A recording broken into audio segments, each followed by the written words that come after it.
Welcome back to the channel. நம்ம accounting for partnership firm fundamentals பார்த்துட்ருக்கோம். அதில் இன்றைக்கி டைட்டில் பார்த்தீங்கன்னா distribution of profit among partners, profit and loss appropriation account. ரொம்ப பேசிக்காக ரொம்ப சிம்பிளாக சொல்லணும் அப்படின்னா, ப்ராஃபிட் அண்ட் லாஸ் அக்கவுண்ட் நம்ம ட்ரேடிங் அக்கௌண்ட் பண்ணும்போது போட்டிருந்தோம் இல்லையா? 11th trading account, profit and loss account and balance sheet போட்டிருந்தோம். ஸோ அங்கே வந்து நம்ம gross profit and net profit கண்டுபிடிப்போம், கரெக்டாக? பட் இந்த நெட் ப்ராஃபிட் அப்படிங்கிறது ஒரு கம்பெனிக்கு எவ்வளோ ப்ராஃபிட் வந்திருக்குன்றது தெரிஞ்சுக்கிறதுக்கு தான் நம்ம நெட் ப்ராஃபிட் கண்டுபிடிப்போம். இப்போது நம்ம படிக்கிறது எதை பற்றி? பார்ட்னர்ஷிப் பற்றி. அப்போ நிறைய பார்ட்னர்ஸ் இருப்பாங்க. அப்போ கம்பெனியோட ப்ராஃபிட்டை யாரை டிஸ்ட்ரிபியூட் பண்ணிக்கணும்? பார்ட்னர்ஸ். ஸோ அதை எப்படி நம்ம டிஸ்ட்ரிபியூட் பண்ணுறோமோ அதுக்கு ஒரு அக்கௌண்ட் மெயின்டைன் பண்ண போகிறோம். அந்த அக்கௌண்ட்டுக்கு பேர் தான் என்னது? Profit and loss appropriation account. அப்போது அங்கே நம்ம ப்ராஃபிட் அண்ட் லாஸ் பார்த்தோம் இல்லையா அக்கௌண்ட்டை, அதோட எக்ஸ்டென்ஷன் தான் வந்து profit and loss appropriation account. Okay, அடுத்து பார்த்தீங்கன்னா distribution of profit or loss. அப்போ ஒரு பார்ட்னர் வந்து ஒரு கன்சர்னில் இருக்காங்க அப்படின்னா அந்த ப்ராஃபிட்டை மட்டும் அவங்க என்ஜாய் பண்ணக்கூடாது, அவங்க லாஸையும் வந்து என்ன பண்ணணும்? பேர் பண்ணணும். So profit is appropriated up to the amount of profit for the year available for distribution. So அப்போ இந்த அவங்களுக்கு எவ்வளோ டிஸ்ட்ரிபியூஷன் அமௌண்ட், எவ்வளோ ப்ராஃபிட் வந்திருக்கோ அது அவங்க எவ்வளோ டிஸ்ட்ரிபியூஷன் ரேஷியோ வச்சுருக்காங்களோ அதில் டிஸ்ட்ரிபியூட் பண்ணிக்க போகிறாங்க. If after transferring of net loss and credit of interest on drawing to profit and loss appropriation account the balance is loss. Okay, இது எங்கே நம்ம பார்க்கலாம்னா நம்ம ஃபார்மெட் பார்க்கும்போது தெரிஞ்சிடும். நம்ம ஃபஸ்ட்டு ஃபார்மெட் பார்த்துட்டு வந்துடலாம். இதுதான் நம்ம ப்ராஃபிட் அண்ட் லாஸ் அப்ராப்ரேஷனோட ஸ்பெசிமன். ஸோ இங்கே வந்து என்ன பண்ணியிருக்கோம் அப்படின்னு சொல்லி பார்த்தீங்கன்னா, நம்ம நெட் ப்ராஃபிட் அண்ட் லாஸ் அக்கௌண்ட்டில் நெட் ப்ராஃபிட் வந்துச்சுன்னா அங்கே டெபிட்டில் போட்டிருப்போமா, அதை எங்கே கொண்டு வரணும்? கிரெடிட்டில் கொண்டு வரோம் இங்கே. Okay, net profit plus transfer from profit and loss account. இது எங்கேருந்து எங்கே கொண்டு வரோம்? நெட் ப்ராஃபிட்லேருந்து இங்கே கொண்டு வரோம். அதுக்கப்புறம் நம்ம கிரெடிட் சைட் ஃபஸ்ட்டு பார்த்துருவோம். கிரெடிட் சைட் அப்படிங்கிறது கம்பெனிக்கு வர இன்கம். ஓகே, ஸோ இதில் வந்து நம்ம என்னென்ன போடுவோம்னு பார்த்தீங்கன்னா, interest on drawing, interest on capital, பார்ட்னர்ஸ்க்கு கொடுக்க போகிற சேலரி, ஜென்ரல் ரிசர்வ், அவ்வளோதான். இதில் வேறு எதுவுமே வராது. வெறும் ப்ராஃபிட் வந்தால் கிரெடிட்டு, லாஸ் வந்தால் டெபிட்டு. ஓகேவா? இப்போ இன்ட்ரெஸ்ட் ஆன் ட்ராயிங் அப்படிங்கிறது கம்பெனிக்கு என்னது?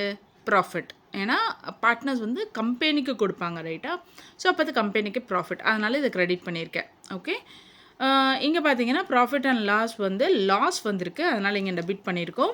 இன்ட்ரெஸ்ட் ஆன் கேபிட்டல் கம்பெனி வந்து பார்ட்னருக்கு கொடுக்கணும், ஸோ அது லாஸு, அதனால் டெபிட் பண்ணியிருக்கோம். பார்ட்னரோட சேலரி, கமிஷன் எல்லாமே கம்பெனிக்கு லாஸு, அதனால் டெபிட் பண்ணியிருக்காங்க. அண்ட் ஜென்ரல் ரிசர்வ் பொறுத்த வரைக்கும் பார்ட்னர்ஸ் வந்து அக்செப்ட் பண்ணிக்கணும். ப்ராஃபிட்லேருந்து கொஞ்சம் அமௌண்ட்டு ஜென்ரல் ரிசர்வுக்கு வச்சுக்கோங்க அப்படின்னு கம்பெனிக்கு கொடுத்தாங்கன்னா அது என்னது? கம்பெனிலேருந்து காசு வெளியே போகுது, ஜென்ரல் ரிசர்வுக்கு போகுது. அப்போ ஜென்ரல் ரிசர்வுக்கு தனியாக அக்கௌண்ட் மெயின்டைன் பண்ணுவோம், ஸோ அதனால் டெபிட். ஓகேவா? ஸோ இப்போ பாருங்கள், இந்த salary, commission partner is not made if after transfer of net loss and credit of interest on drawing to profit and loss appropriation account the balance is loss. So அப்போ எல்லாமே இந்த side போயிடுச்சு, இந்த side ஒன்றுமே இல்லைன்னா ரெண்டுக்கும் minus ஆகி நமக்கு பேலன்ஸ் வந்து ப்ராஃபிட்டாக லாஸான்றது டெபிட் அண்ட் கிரெடிட்டில் மைனஸ் பண்ணி ப்ராஃபிட்டாக லாஸா அப்படின்னு சொல்லி நம்ம பார்க்க போகிறோம். ப்ராஃபிட் வந்தால் யார் டிஸ்ட்ரிபியூட் பண்ணிப்பாங்க? பார்ட்னர்ஸ். லாஸ் வந்தாலும் யார் பேர் பண்ணணும்? பார்ட்னர்ஸ். ஓகே, நெக்ஸ்ட் பார்த்தீங்கன்னா ட்ரான்ஸ்ஃபர் டு ரிசர்வ். இந்த ரிசர்வ் அப்படிங்கிறது என்னென்னா, partner may agree to transfer amount to reserve. Partner has to agree எவ்வளோ அமௌண்ட் நாங்கள் கொடுக்குறோம் எங்களோட ப்ராஃபிட்லேருந்துன்னு சொல்லிட்டு. Okay, it may be a percentage of net profit, divisible profit or net divisible profit. இதெல்லாம் என்னன்றது நம்ம ஒவ்வொரு சம்மாக நம்ம பார்க்கும்போது நமக்கு கிளியராக புரிஞ்சிடும் இந்த வேர்டிங்ஸ் எல்லாம் என்னென்னு. Amount transferred to reserve is also an appropriation of profit is debited to profit and appropriation account. So அமௌண்ட்டை வந்து ரிசர்வுக்கு வருது அப்படின்னாலும் அதை நம்ம என்ன பண்ணுவோம்? டெபிட் பண்ணுறோன்னு சொல்கிறாங்க. ஓகே, அண்ட் தென் இந்த ரிசர்வ் வந்து கால்குலேட் பண்ணுறதுக்கு இங்கே ஒரு சில விஷயம் கொடுத்துருக்காங்க. ஃபஸ்ட்டு பார்த்தீங்கன்னா amount calculate as percentage of net profit. So அப்போ நெட் ப்ராஃபிட்லேருந்து ஒரு பர்சன்டேஜ் எடுத்து ஜென்ரல் ரிசர்வில் வைங்கன்னு சொல்கிறாங்க. ஃபார் எக்ஸாம்பிள் 1 lakh ரூபி இருக்குது, அந்த 1 lakh ரூபியில் 10% ஜென்ரல் ரிசர்வ்னா 10,000 ரூபி ஜென்ரல் ரிசர்வில் டெபிட் ஆகிடும். ஓகே, ஸோ அடுத்த சிச்சுவேஷன் பார்த்தீங்கன்னா amount calculated as a percentage of divisible profit. Divisible ப்ராஃபிட்னா என்னென்னா, ஃபார் எக்ஸாம்பிள் இப்போ கம்பெனி இங்கே எக்ஸாம்பிள் மட்டும் பாருங்கள். 10% distributable profit is to be transferred to general reserve. Amount of net profit is 1 lakh. Salary allowable to partner is 50,000. அப்போ 1 lakh profit, ஆனால் salary வந்து பார்ட்னருக்கு 50,000 கொடுக்கணும். அப்போ மீதி எவ்வளோ இருக்குது? 50,000. இந்த 50,000க்கு தான் 10% எடுக்கணும் நம்ம. ஸோ அதுதான் என்னது? டிவைசபிள் ப்ராஃபிட் அப்படின்னு சொல்கிறாங்க. ஓகே, நெக்ஸ்ட் ஒன் வந்து amount calculate as percentage of net distributable and divisible profit. இப்போ 10% of net distributable profit is to be transferred to general reserve. Net profit is 1 lakh. Interest on drawing is 10,000 and interest on capital is 44,000. இப்போ என்ன பண்ணணும்? இது ரெண்டும் credit side இருக்கு இல்லையா? So 1 லேக்கும் 10,000 credit side இருக்குது. அப்போ இது ரெண்டையும் ஆட் பண்ணிக்கணும். 1 lakh 10,000 அதுலேருந்து 44,000 மைனஸ் பண்ணிங்கன்னா you will be getting what? 66,000. இந்த 66,000 வந்து 10/110, ஏன்னா இது ஆஃப்டர் டிஸ்ட்ரிபியூஷன்ஸ் இல்லையா? ஸோ அப்போது 10/110 நம்ம என்ன பண்ண போகிறோம்? டிஸ்ட்ரிபியூட் பண்ண போகிறோம். நீங்கள் மேனேஜர் கமிஷன்லாம் படிச்சிருப்பீங்க. இந்த 110 எப்படி வந்துச்சுன்னு நமக்கு தெரியும், ரைட்? அடுத்து பார்த்திங்கன்னா இதே வந்து ஜேர்னல் நம்ம லெஜர் பார்த்தோம் இல்லையா? ப்ராஃபிட் அண்ட் லாஸ் அப்ராப்ரேஷனோட லெஜர். இப்போ அதை தான் வந்து இங்கே ஜேர்னலாக கொடுத்துருக்காங்க. நம்ம வந்து கெஸ் பண்ணவே முடியாது. நம்ம ஜேர்னல் லெஜர் படிச்சுட்ருக்கோம், லெஜரில் தான் கொஷின் கேட்பாங்கன்னு சொல்லிட்டு திடீர்னு லெஜரை வந்து ஜேர்னலாக கன்வெர்ட் பண்ணி போடுங்க அப்படின்னு சொல்லிடுவாங்க. நமக்கு தெரியணும் எது வந்து டெபிட் ஆகுது, ஏன் கிரெடிட் ஆகுது. இந்த இந்த இந்த டேர்ம் இங்கே வந்துச்சுன்னா அது டெபிட்டு, இந்த டேர்ம் இங்கே வந்துச்சுன்னா கிரெடிட்ன்றது ஒவ்வொரு கொஷினாக நம்ம போட போட நமக்கு அது வந்து தெரிஞ்சிருக்கணும்.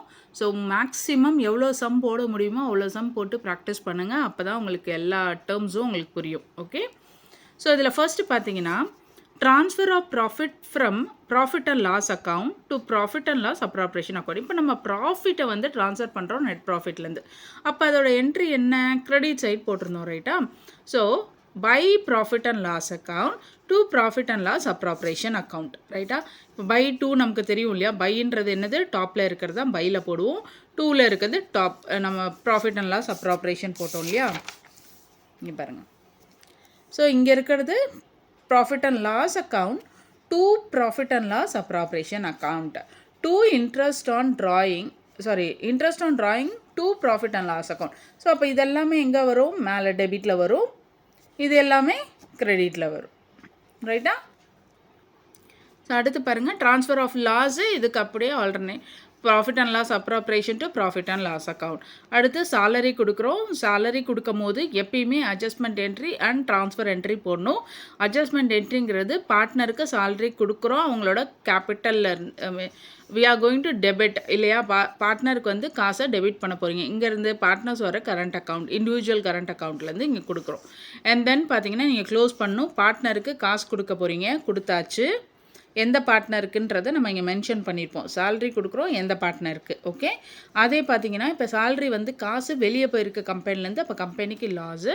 So profit and loss appropriation account debited to partner salary. ஏன் லாஸ் ஆச்சு? பார்ட்னர் சேலரி கொடுத்தனால லாஸ் ஆச்சு. ஓகே, ஸோ அதே மாதிரி பார்த்தீங்கன்னா இன்ட்ரெஸ்ட் ஆன் கேபிட்டல் யாருக்கு கொடுக்குறோம்? Interest on capital account to partners capital, எந்த பார்ட்னருக்கு கொடுக்குறீங்க. அப்புறம் க்ளோசிங், இது கம்பெனியோட loss. So profit and loss appropriation debit to interest on capital. புரியுதா? ஓகே, ஸோ அடுத்து பார்த்தீங்கன்னா for charging interest on drawing. இப்போ பார்த்தீங்கன்னா இன்ட்ரெஸ்ட் ஆன் ட்ராயிங்ன்றது கம்பெனிக்குள்ளே வர காசு. அப்போ யார் கொடுப்பா? பார்ட்னர்கிட்ட இருந்து எந்த பார்ட்னர் எடுத்தாங்களோ அந்த பார்ட்னர் நம்மளுக்கு கிரெடிட் பண்ணுறாங்க அமௌண்ட்டை. Okay, so partners capital to interest on drawing account. அப்புறம் க்ளோஸ் பண்ணணும் இல்லையா? அப்போது நமக்கு என்ன வந்திருக்கு? உள்ளே வந்திருக்க காசு. அதனால் ப்ராஃபிட் அண்ட் லாஸ் அப்ராப்ரேஷனை கிரெடிட் பண்ணியிருக்காங்க. எதனால காசு உள்ளே வந்துச்சு? இன்ட்ரெஸ்ட் ஆன் ட்ராயிங்னால உள்ளே வந்துச்சு. புரியுதா?